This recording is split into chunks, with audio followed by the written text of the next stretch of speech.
Gunfire tore through the night as three sedans boxed in the black SUV at the intersection. Mira threw herself behind a vendor cart, shielding her daughter's head as bullets shattered the SUV's windows.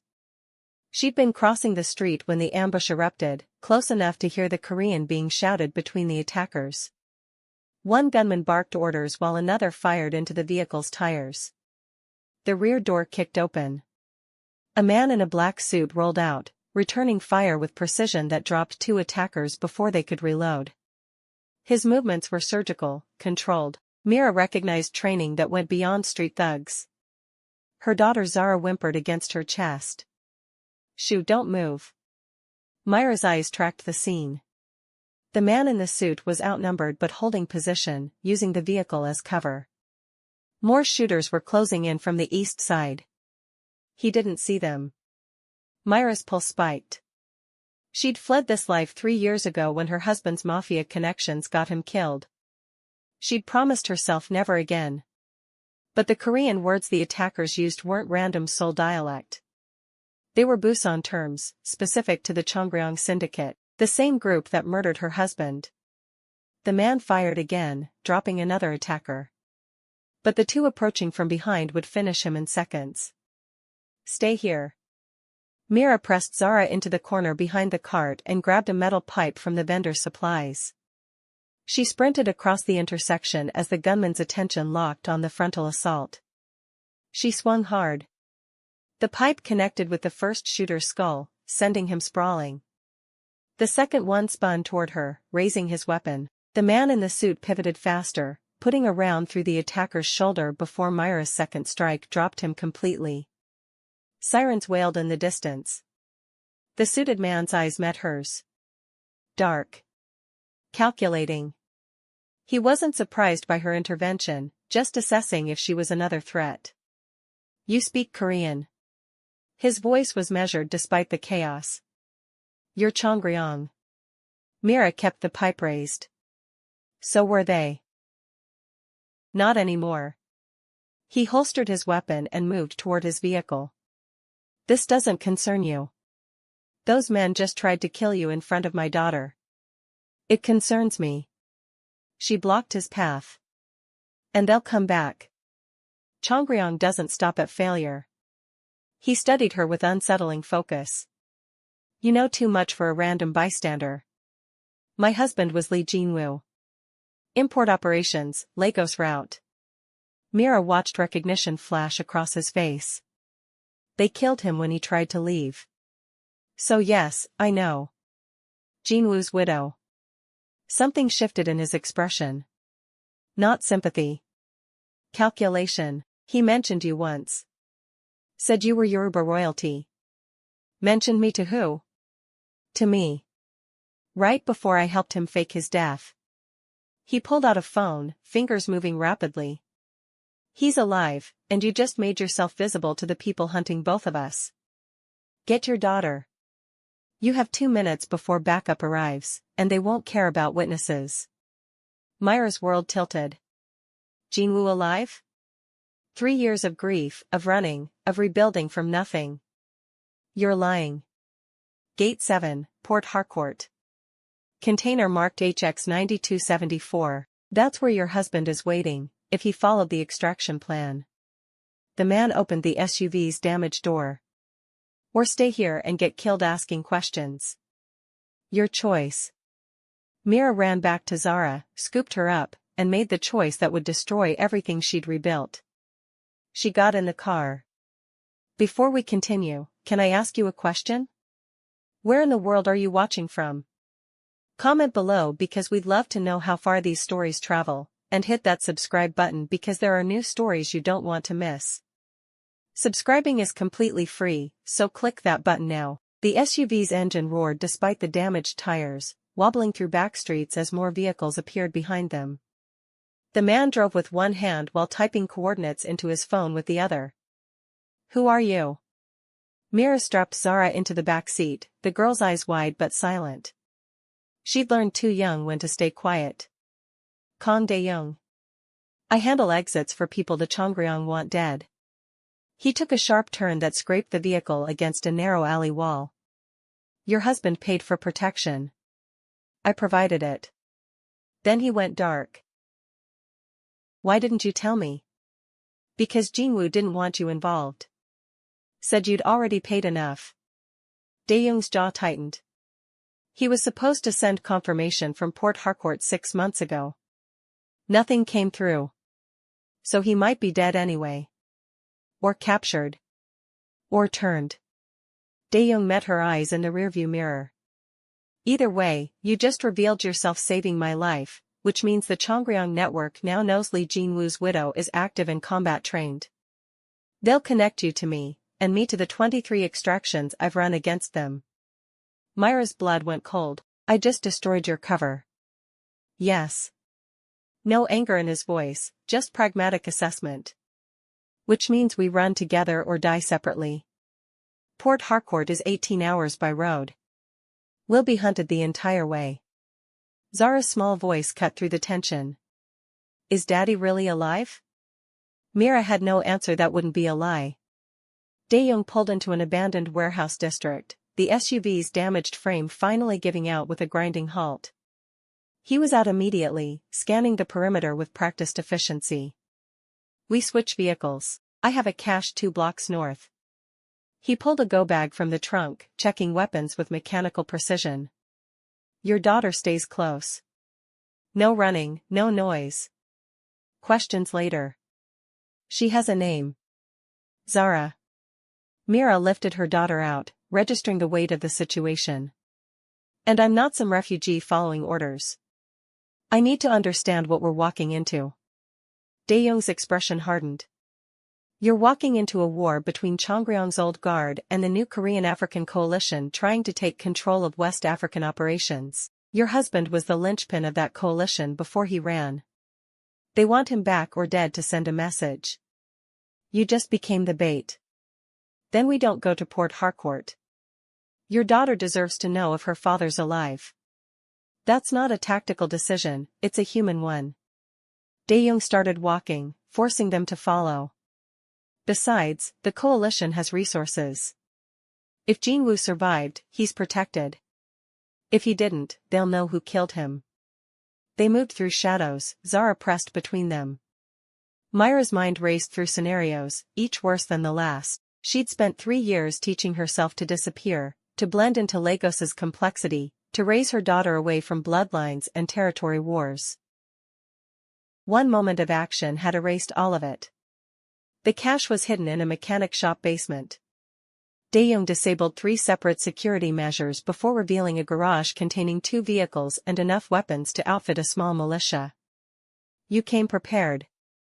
Mira noted the tactical gear, the communication equipment, the medical supplies.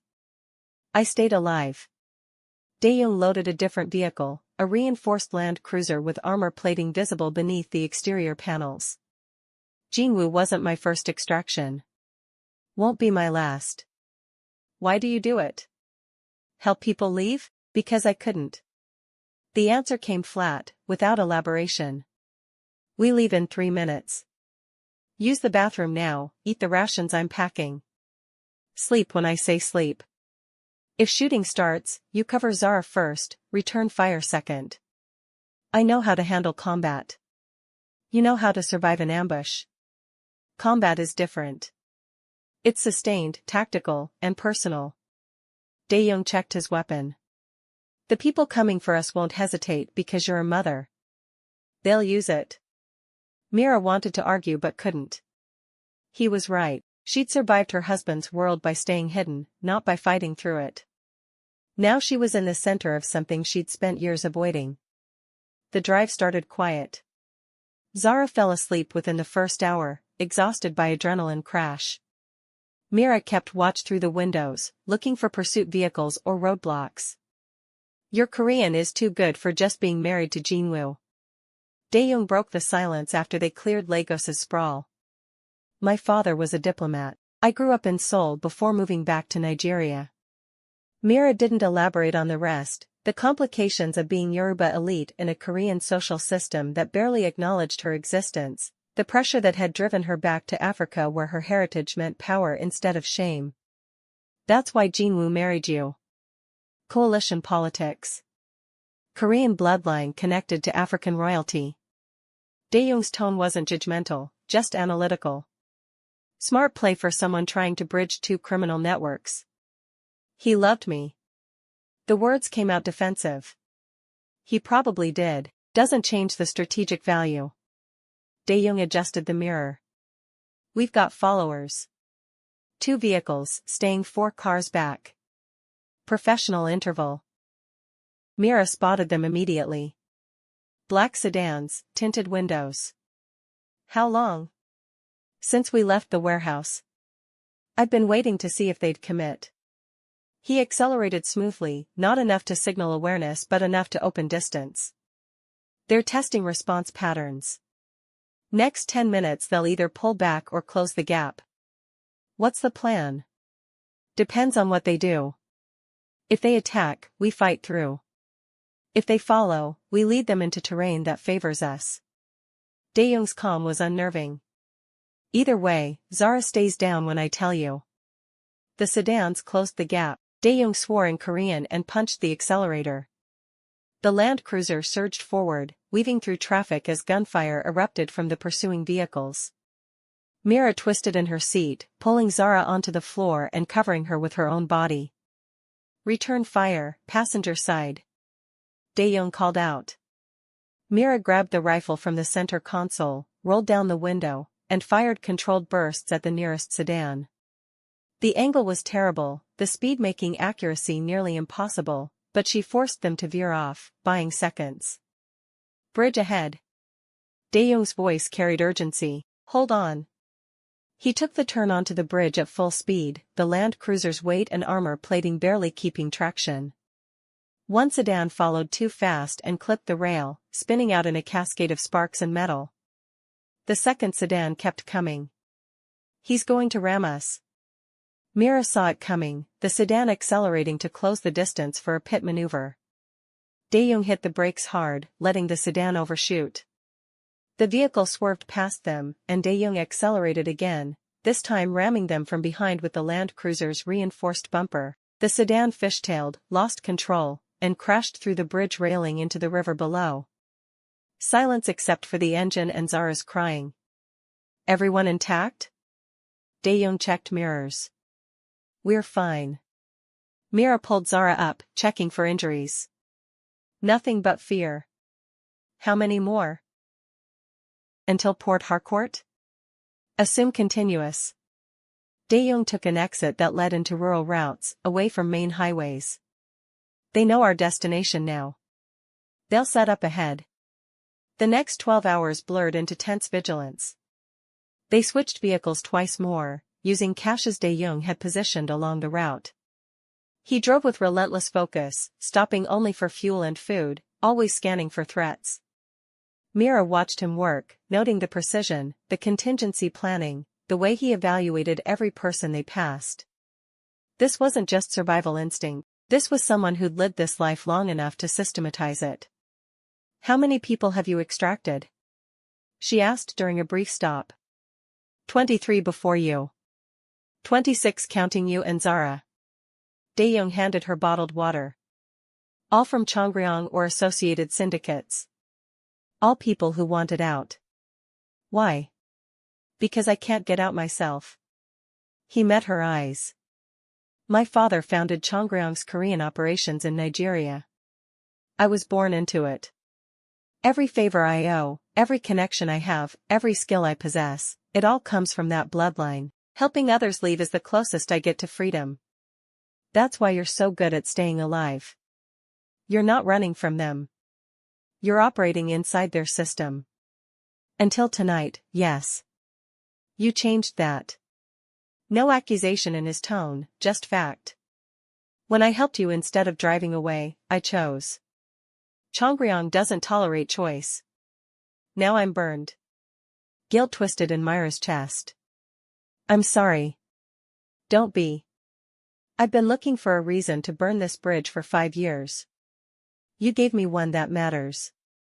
Dae-jung started the vehicle again. Port Harcourt is 4 hours out. We'll hit their perimeter defenses within 2. Get ready. The attacks came as predicted. First a roadblock disguised as a police checkpoint. Dae-jung identified it immediately from the positioning and body language, taking a dirt road detour that added 30 minutes but avoided confrontation. Then a staged accident meant to force them to stop. He drove around it, ignoring the injured person in the road, knowing it was bait for an ambush. Finally, 3 kilometers from the port, actual police, but compromised by Cheongryong bribes, they flagged the Land Cruiser down with legitimate authority. "Let me handle this." Mira stepped out before Dae-jung could stop her. The officer approached with standard caution until he saw her face. Recognition flickered, then fear. She spoke in Yoruba, her voice carrying the formal tones of her father's diplomatic training. "I am Mira Ogunlisi, daughter of Ambassador Ogunlisi. You will step aside." "Ma'am, we have orders." "From Cheongryong." Mira cut him off, switching to English with ice in every word. "I know. I also know your name is Officer Adeyemi, you have 2 daughters at Queen's College, and your commanding officer's brother owes my family a blood debt from 2019. Do you want to test which obligation is stronger?" The officer's composure cracked. He glanced at his partner, then back at Mira. "I didn't know you were involved, ma'am." "Now you do. We're going to the port." "You saw nothing." "Understood?" "Yes, ma'am." He waved them through immediately. Mira got back in the vehicle, adrenaline making her hands shake. Dae-jung stared at her with something between surprise and respect. "You really are royalty." "No. I'm the daughter of a man who understood that power is perception and networks. He taught me how to leverage both." She buckled in. "Now drive before they verify my bluff." They reached Gate 7 as sunset turned the port into a maze of shadows and orange light. Dae-jung parked in a position that allowed quick exit, weapons ready, every sense alert. Container HX-9274 sat in the 3rd row, doors closed, no visible activity. "Could be a trap." Mira stated the obvious. "Definitely could be." Dae-jung agreed. "Stay here with Zara." "I'll check it." "No. We go together or not at all." Mira wasn't leaving him exposed alone. They approached in tactical formation, Zara between them, Dae-jung's weapon tracking potential threats. The container's lock was new but showed signs of regular use. Someone had been here recently. Dae-jung broke the lock. The container door swung open. Empty.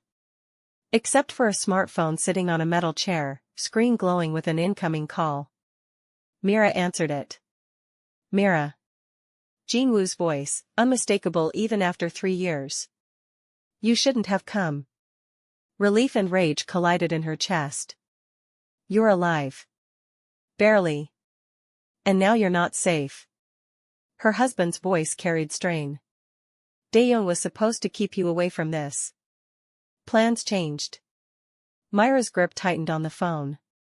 "Where are you?" "Somewhere they can't find me." "Somewhere you can't come." Jin-woo's breathing was labored. "The container was supposed to be our exit point. I was supposed to bring you and Zara through once it was clear. But it's not clear. It won't ever be clear. Then we disappear together. We've done it before. You don't understand. The coalition, the new network I was building, it failed. Cheongryong absorbed everyone. I'm not just a target anymore. I'm proof that resistance doesn't work. They need to make an example, and you just walked into the demonstration." Dae-jung grabbed the phone. "Jin-woo, where are you exactly?" "Close enough to see the container. Far enough to know you're surrounded." Jin-woo's voice hardened. "North side, 3 containers over, there's a rifle team. West side, 2 shooters on the crane. They let you reach the container because they wanted confirmation that Mira would come for me. Now they have it." "How many total?" 12 that I can count." "More probably." Jin-woo paused. "Dae-jung, get her out." "That's the job. That's what I paid for." The job changed. Dae-jung handed the phone back to Mira and started evaluating escape routes with professional speed. Mira spoke to her husband one more time. If you can see us, then you can help us. I have 3 rounds left and a broken leg. I'm not the help you need. Yes, you are. Because you're going to tell me exactly where those shooters are positioned, and Dae-jung is going to kill them while I get our daughter to safety. Then we're all leaving together, or none of us are leaving at all. Mira's voice carried the absolute certainty that had made her father a legendary diplomat. Choose, Jin-woo. Die hiding or live fighting. The silence stretched for 3 seconds. North side, red container, second level. 2 shooters, rifles, focused on the container entrance. If you're enjoying this story, hit that like button and drop a comment below telling us what you think happens next.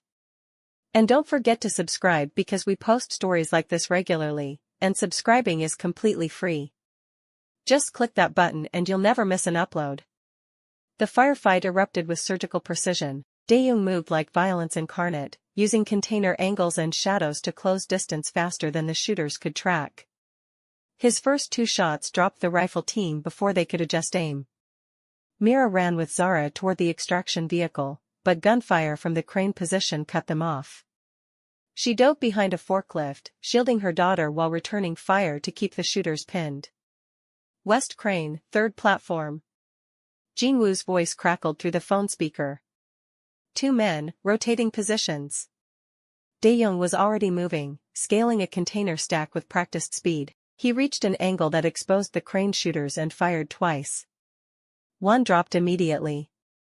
The second managed to return fire, bullets sparking off metal near Dae-jung's position. Then a 3rd shot rang out from somewhere east, and the second crane shooter fell. Jin-woo.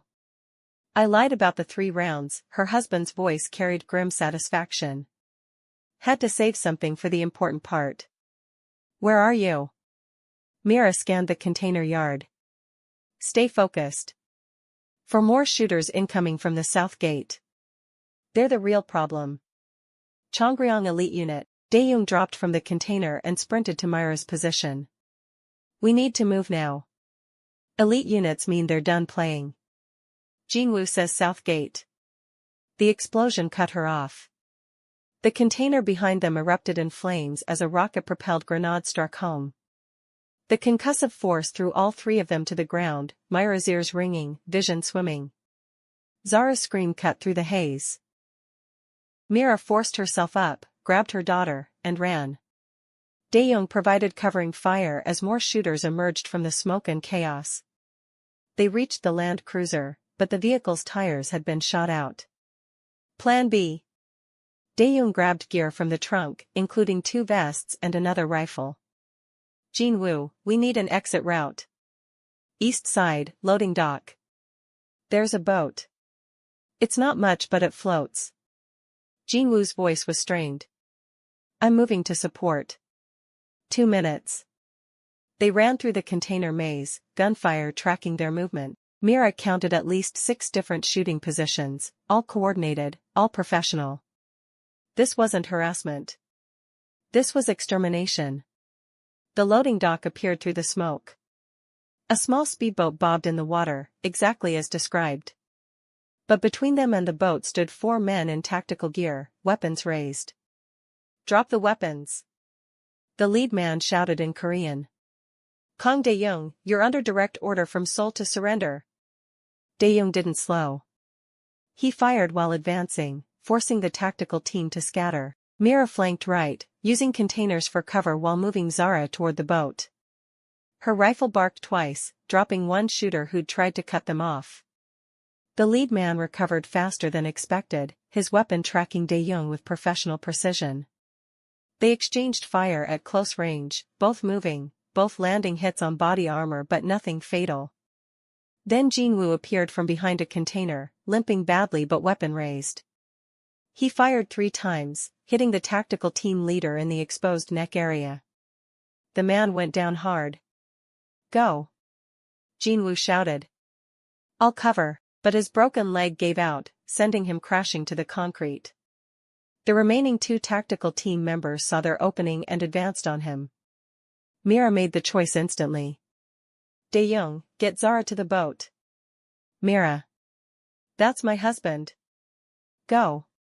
She sprinted toward Jinwoo, firing to force the tactical team back. One of them turned toward her, weapon tracking, and she knew she wouldn't make it in time. Dae-jung's shot took the man in the head from 30 meters away. The last tactical team member raised his hands in surrender. Mira reached Jinwoo, hauled him up despite his protests, and dragged him toward the dock. Dae-jung kept the surrendering man covered while backing toward the boat. They piled in. Dae-jung started the engine. Gunfire chased them from the dock, bullets sparking off the water and hull, but the boat was fast and the darkness was settling. They disappeared into the port's maze of waterways before reinforcements could organize pursuit. 3 kilometers downstream, Dae-jung killed the engine and let them drift in the darkness, silence except for ragged breathing and Zara's quiet crying. Jinwoo held his daughter for the first time in 3 years, tears streaming down his face. Mira watched them, her own emotions too complex to process. Relief. Rage. Love. Betrayal. You let me think you were dead. The accusation came out flat. I know. Jinwoo didn't look away from Zara. I thought it was safer. I was wrong. 3 years. 3 years I mourned you while you were hiding. I was dying by inches in that container, waiting for clearance that never came, knowing I'd destroyed everything we built by trying to change a system that can't be changed. Jinwoo finally met her eyes. I failed. The coalition failed. And now we're all targets because I thought I could make a difference. Dae-jung spoke quietly. The coalition didn't fail.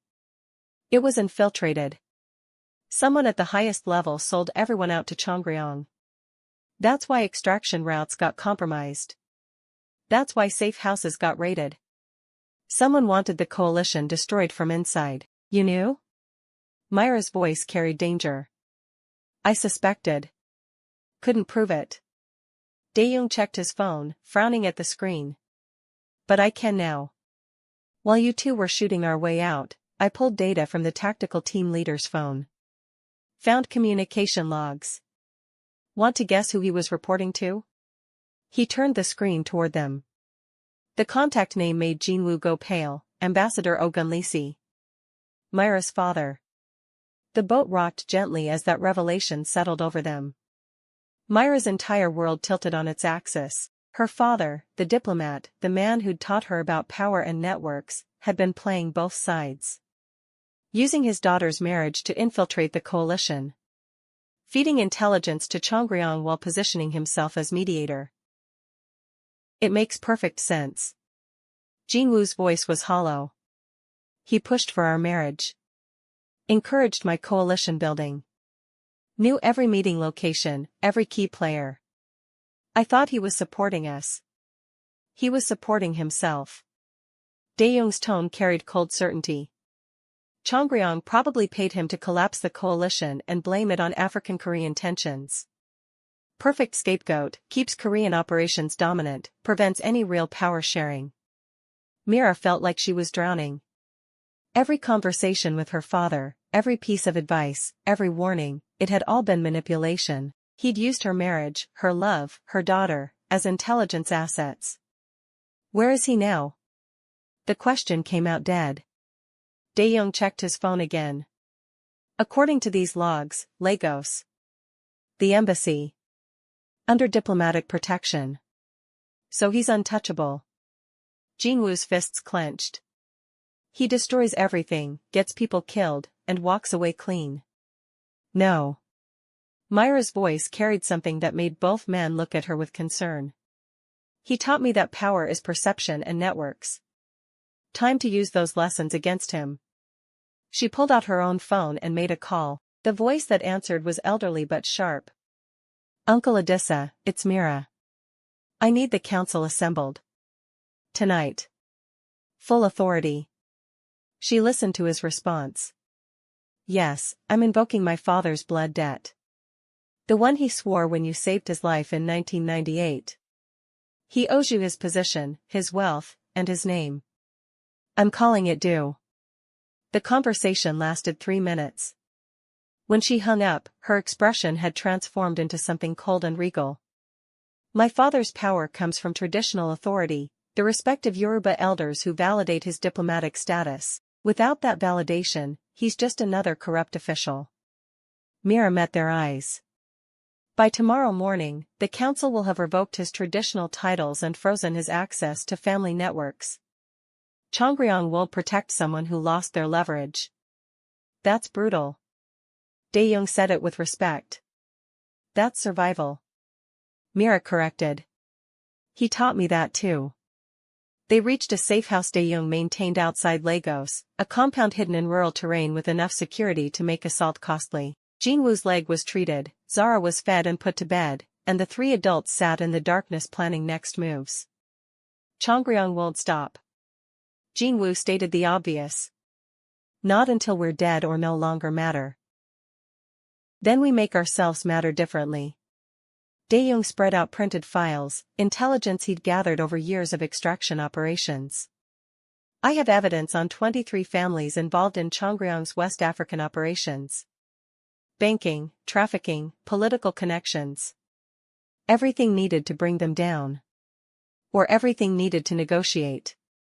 Mira saw where this was going. We have leverage. We use it to buy our lives. You want to deal with the people who just tried to kill us? Jinwoo's voice rose. I want to survive with our daughter. That means being valuable enough to keep alive and dangerous enough to leave alone. Mira's tone was pragmatic. We can't run forever. We need a new equilibrium. They spent the next 3 days consolidating intelligence, reaching out to contacts, and building a case that would destabilize Cheongryong's entire West African network if released. The pressure was immense. Every hour brought new attempts at infiltration, bribes offered to guards, threats made through intermediaries. Mira's father tried to contact her twice. She ignored both calls. On the 4th day, a formal meeting request arrived from Cheongryong's regional director. The message was simple: negotiate or be eliminated. They had 48 hours to decide. It's a trap. Jinwoo's assessment was immediate. Of course it's a trap. Dae-jung agreed. But it's also an opening. They're negotiating because we hurt them. The question is whether we can hurt them enough to make peace preferable to war. There's another question. Mira looked at both men. Can we live with the compromise? Can we make a deal with the people who caused all this suffering and still look at ourselves? The silence that followed was heavy with moral weight. Dae-jung spoke first. I've spent 5 years helping people escape. That's 26 lives saved. If I stop now and make a deal, those 26 people stay safe. If I keep fighting, Cheongryong hunts them all down to make an example. What's the right choice? There isn't one. Jinwoo's voice carried exhaustion. Just the choice we can live with. Mira thought of Zara sleeping in the next room, thought of the life she could have, free from running, from fear, from the violence that had defined her first 7 years. Thought of the cost of that freedom. We negotiate. The decision felt like surrender and victory simultaneously. But not as suppliants. As equals. The meeting was set for neutral ground, a hotel conference room with UN observers present to prevent outright violence.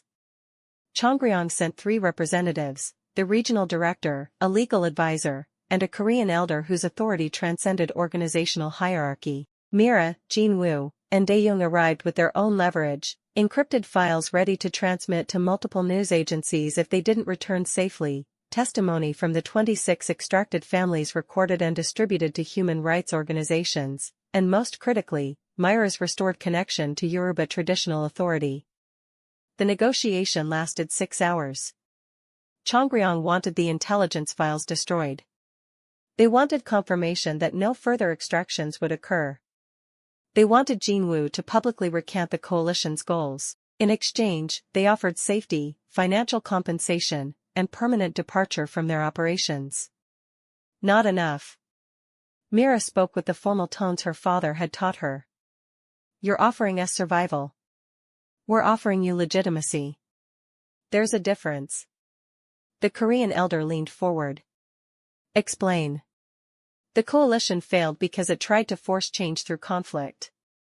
What if instead it happened through partnership? Mira laid out the proposal she'd developed with Dae-jung. Cheongryong maintains operational control, but creates legitimate business fronts managed by African-Korean partnerships. You get cover and expansion. We get economic power without criminal exposure. Everyone wins. You're proposing to legitimize the syndicate. The legal advisor's tone was skeptical. I'm proposing to evolve it. The world is changing. Criminal operations that adapt to look legitimate survive. Those that don't get destroyed by international pressure.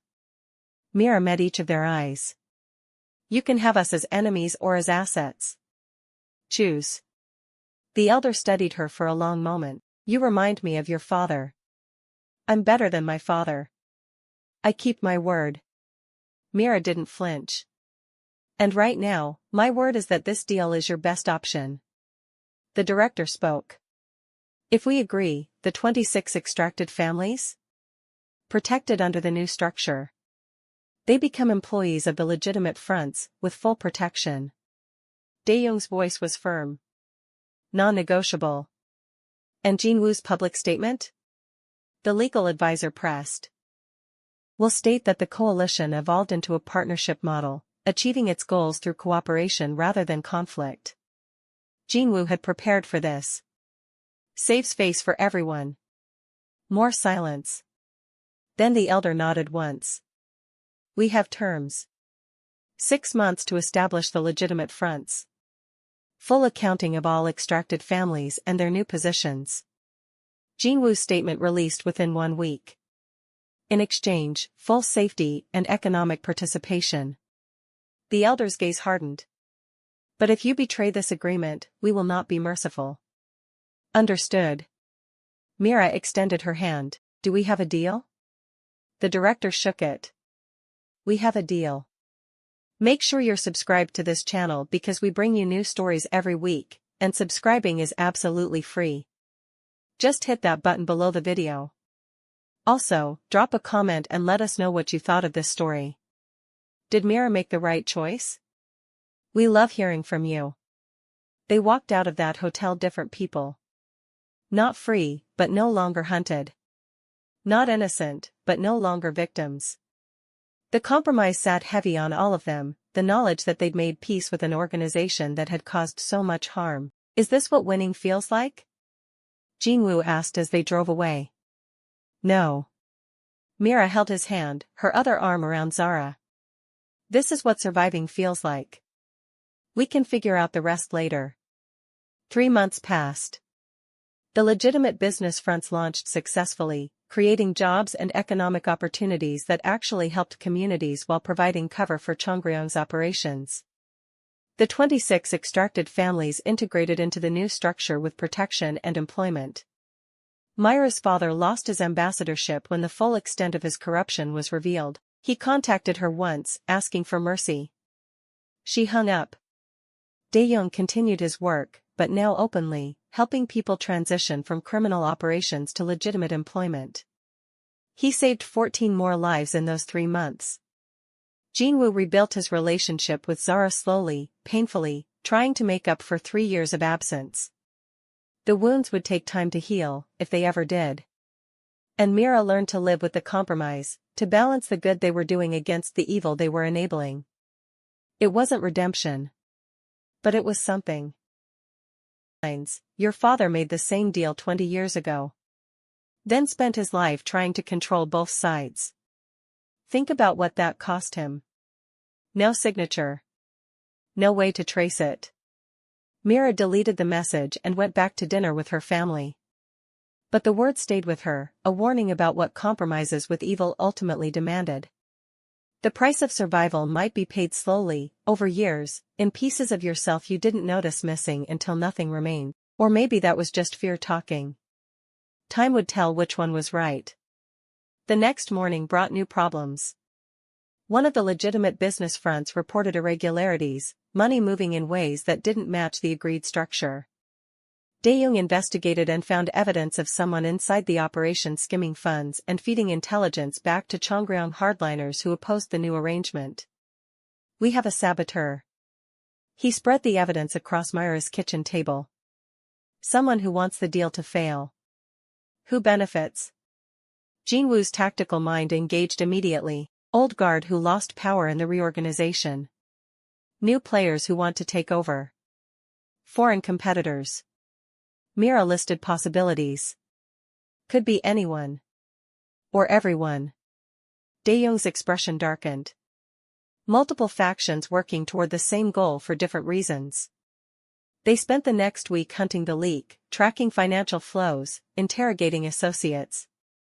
The investigation led them deeper into the organization's structure than they'd been before, revealing layers of complexity and betrayal that made their initial deal seem naive. Finally, they traced the sabotage to its source, the regional director's own nephew, a young ambitious operator who saw the legitimate fronts as weakness and wanted to return to pure criminal operations.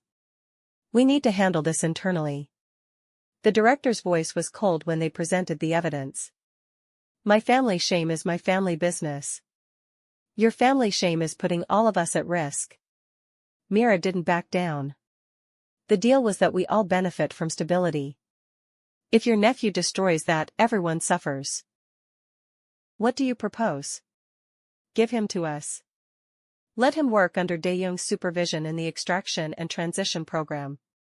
He learns the human cost of this work, or he proves he's too dangerous to keep around. Mira's solution was elegant and cruel. Either he changes or he removes himself from the equation. The director considered it. And if he runs? Then he's your problem again. But at least we gave him a chance. Jinwoo's tone suggested he didn't think the nephew would take it. They were right. The nephew lasted 2 weeks before attempting to sabotage another front and frame Dae-jung for it. This time, the evidence was clear, the betrayal undeniable. The director handled it personally. The nephew disappeared. No one asked where. But the incident created cracks in the fragile peace. Other factions saw weakness, opportunity. Within 2 months, 3 more sabotage attempts occurred, each more sophisticated than the last. The deal is failing. Jinwoo stated what they all knew. We're bleeding resources trying to maintain something that half the organization wants dead. Then we need to make the cost of destroying it higher than the benefit. Mira had been planning for this possibility. We go public. We announce the partnership model officially, with international backing and government oversight. Make it too visible to quietly kill. That exposes us. Dae-jung's concern was valid. International attention means international investigation. We're already exposed.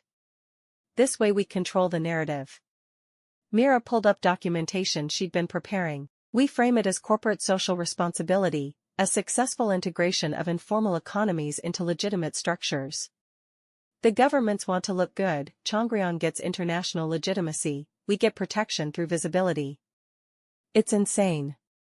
Jinwoo said it without heat. It might work. The announcement happened 3 weeks later at a major economic development conference.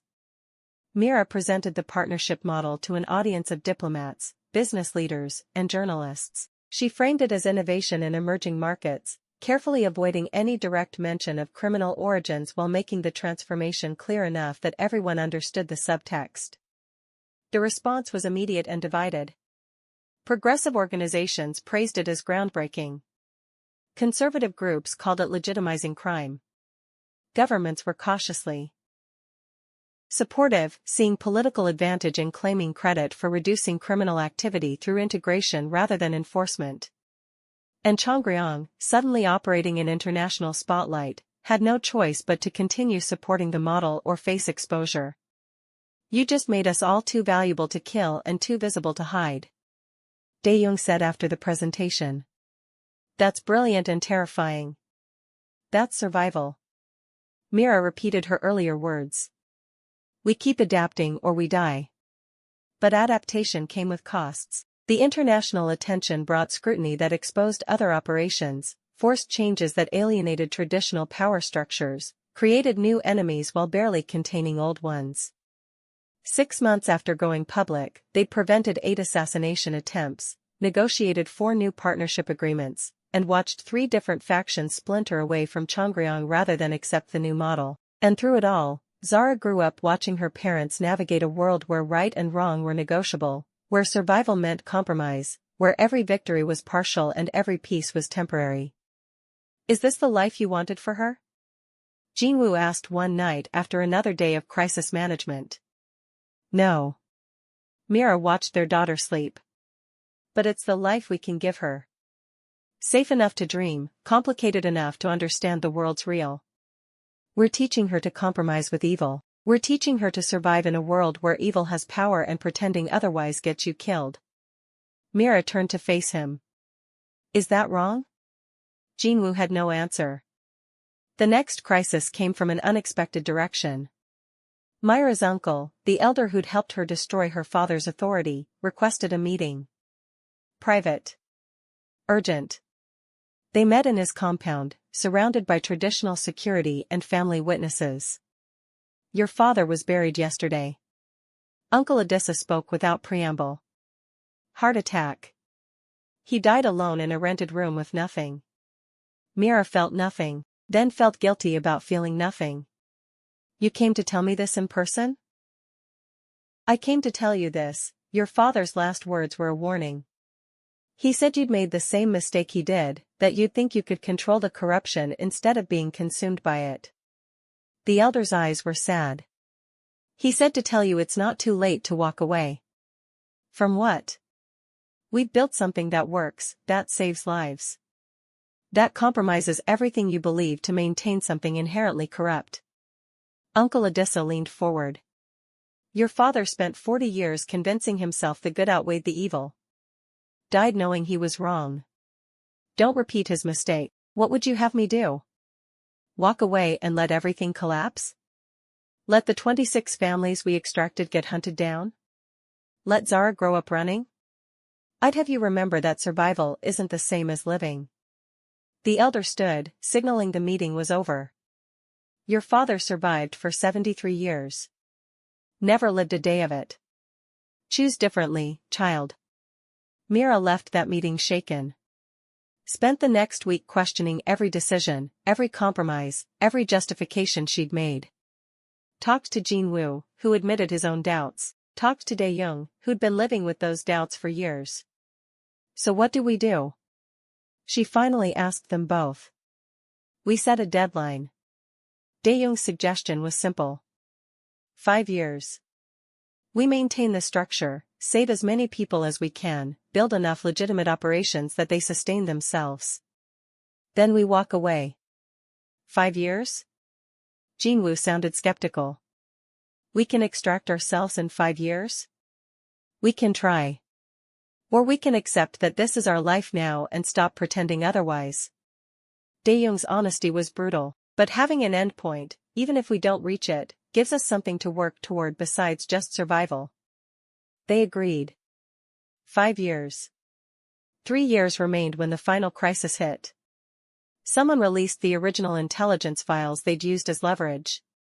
Every document, every piece of evidence against Cheongryong's operations, dumped online for the world to see.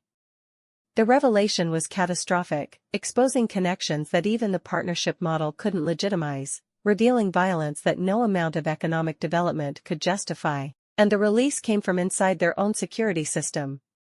Someone close enough to access the encrypted files. Who? Mira's voice was dead calm as Dae-jung explained the breach. I don't know yet. But whoever did it knew our systems perfectly. Had to be someone we trusted completely. The investigation took 48 hours of paranoid security reviews, interrogations, and digital forensics. The answer, when it came, was worse than they'd feared. Zara.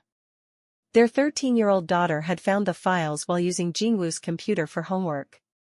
Had spent months teaching herself encryption and security protocols. Had made the conscious choice to release the information because, in her words, you taught me to survive by compromising. I'm choosing to survive by telling the truth. The confrontation happened in their living room, the same space where they'd made so many compromises. Do you understand what you've done? Mira's voice shook with fury and fear. You've destroyed years of work, endangered dozens of families, made us targets again. I ended the lie. Zara stood firm, showing the strength her mother had taught her. You keep saying you're making the world better, but you're just making corruption prettier. Someone had to stop it.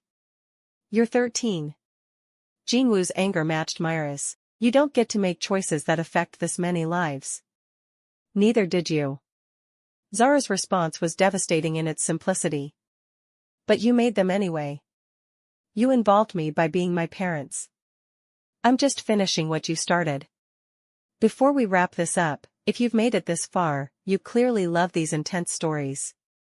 Subscribe to the channel right now because we drop new content regularly, and it's completely free to subscribe. Hit that like button and comment below with your thoughts. We really want to hear what you think about Zara's choice. The fallout was immediate and severe. Cheongryong's entire leadership structure was arrested within 72 hours. International investigations launched. The partnership model collapsed under the weight of exposed crimes. And everyone associated with the organization became targets for law enforcement and rival criminal groups simultaneously. Mira, Jinwoo, and Dae-jung had one advantage: they'd been planning extraction for 3 years. They had resources, networks, and contingencies. Within a week, they'd disappeared with Zara and the remaining extracted families, scattering across 3 continents using protocols Dae-jung had perfected over years. But now they were running from everyone. Cheongryong remnants who wanted revenge. Law enforcement who wanted testimony. Rival organizations who saw opportunity in the chaos. The safe house was in rural Norway, so remote that internet was barely accessible. They'd been there for 2 months, healing from extraction injuries, planning the next move, trying to process what had happened. She destroyed everything. Jinwoo said it without heat, just exhausted acceptance. Years of work, gone. She did what she thought was right. Mira defended her daughter despite her own anger. We taught her to make hard choices. We just didn't expect her to make them against us. Was she right? Dae-jung asked the question they'd all been avoiding. Silence. Finally, Mira spoke. Yes. We'd become what we were fighting against. Just with better justifications. So what now? Jinwoo looked at them both. We hide for the rest of our lives? We try the thing we never actually tried before. Mira's voice carried something new. Not hope exactly, but possibility. We stop compromising. We build something actually legitimate, actually clean, and we don't negotiate with corruption to make it work. That's going to be harder. Dae-jung's assessment was pragmatic. Everything worth doing is. Mira looked toward Zara's room, where their daughter was reading. She risked everything to tell the truth because she believed we could handle the consequences. Maybe we should prove her right. The next 2 years were harder than anything they'd faced before. Building legitimate businesses without criminal shortcuts meant slower growth, more competition, constant financial pressure. No protective networks, no corrupt officials to smooth obstacles, no violence to solve problems. They failed twice, nearly went bankrupt once, and rebuilt from nothing more times than Mira could count. But slowly, piece by piece, they built something real. A consulting firm helping businesses integrate ethical supply chains. A non-profit supporting families transitioning out of criminal economics. A network of professionals who'd chosen the hard path of legitimacy. 26 families became 200. Then 500. Then more. Dae-jung ran the transition programs, using every skill he'd learned from extractions to help people build new lives. Jinwoo managed operations, applying his tactical mind to legitimate problems. Mira handled partnerships and funding, leveraging her diplomatic training for actual good. And Zara grew up watching her parents choose right over easy, watching them fail and rebuild, watching them prove that survival and integrity weren't mutually exclusive.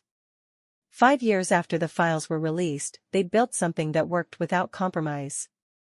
It was smaller than the partnership model, less profitable, infinitely harder to maintain. It was also honest. Was it worth it? Jinwoo asked on their anniversary, 20 years after the night Mira had saved Dae-jung at that intersection. Ask me in another 20 years. Mira smiled. But right now, yes. We're not hiding. We're not compromising. We're not teaching Zara that survival requires abandoning your principles. We're also not rich, not powerful, and not safe. Dae-jung added with characteristic honesty. But we're alive in ways that matter. Mira looked at her family, at the networks they'd built, at the people they'd helped. That's more than survival. That's living. The threat didn't disappear. Cheongryong remnants still surfaced occasionally, attempting revenge. Law enforcement still had questions. The past still cast shadows, but they faced it cleanly, without the corrupting weight of compromises they could no longer justify. One evening, 15 years after everything changed, an encrypted message arrived. No sender, no context. Just coordinates and a time. They debated ignoring it. Decided curiosity outweighed caution. Arrived at the coordinates prepared for anything. The Korean elder who negotiated the original partnership deal sat waiting at a cafe table. Older now, diminished but still carrying authority. I'm not here for revenge. He spoke before they could. I'm here because what you built, the legitimate network, it's succeeding where our corruption failed. I want to understand how. By not compromising. Mira's answer was simple. That's naive. That's the only thing that works long-term. She sat across from him. Your system collapsed because corruption eats itself eventually. Ours is slower but stable because it's built on something real. And if I asked to join it? To learn this approach? I'd say you're welcome to try. But you have to actually commit to legitimacy, not just pretend while maintaining criminal operations. Mira met his eyes. No compromise. Ever. The elder considered this. That's harder than anything I've done in 50 years. Yes. Dae-jung agreed. That's why it works. They talked for 3 hours. The elder asked questions, challenged assumptions, tested their model for weaknesses. Finally, he stood to leave. I won't join you. I'm too old to change completely. But I'll send people who want to try. Young ones, looking for a different path. He paused. Your daughter was right to release those files. And you were right to choose the hard path after. That's rare. He left without another word. Over the next 2 years, 17 former Cheongryong members reached out, asking to join the legitimate network. 14 made it through the transition.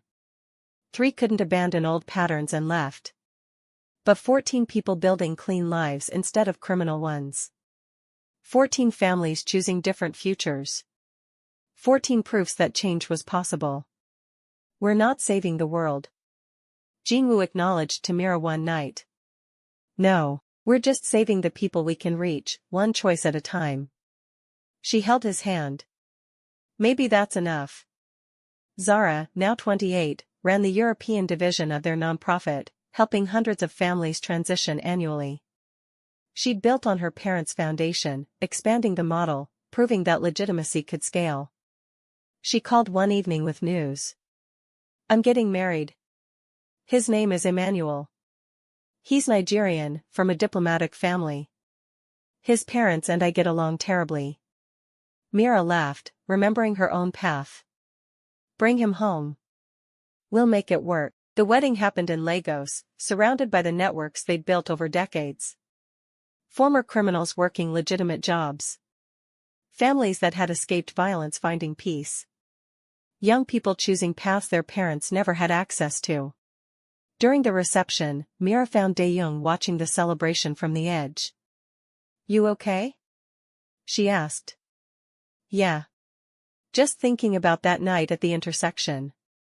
How one choice created all of this. He gestured at the crowd. Wondered what would have happened if you'd just kept walking. We'd all be dead or still compromising. Mira stated it simply. Sometimes the right choice looks like the hardest one because it is. We're lucky we made it anyway. Think it's over? The danger, the threats? No. They'll always be there. But we face them clean now. That changes everything. The evening continued, celebration mixing with the reality that their work would never truly end. There would always be families needing transition, always be corruption to fight, always be hard choices between easy compromises and difficult integrity, but they'd proven something crucial: survival didn't require abandoning principles. It required embracing them completely, even when the cost was high, even when the path was harder, even when compromise seemed easier. 27 years after Mira stopped a mafia boss at an intersection, she stood with her family and their network, proof that choosing truth over survival, integrity over compromise, and the hard path over the easy one could build something that lasted. Not perfect. Never perfect. But real. And clean. And worth the cost. Let me know where you are watching this from in the comments below.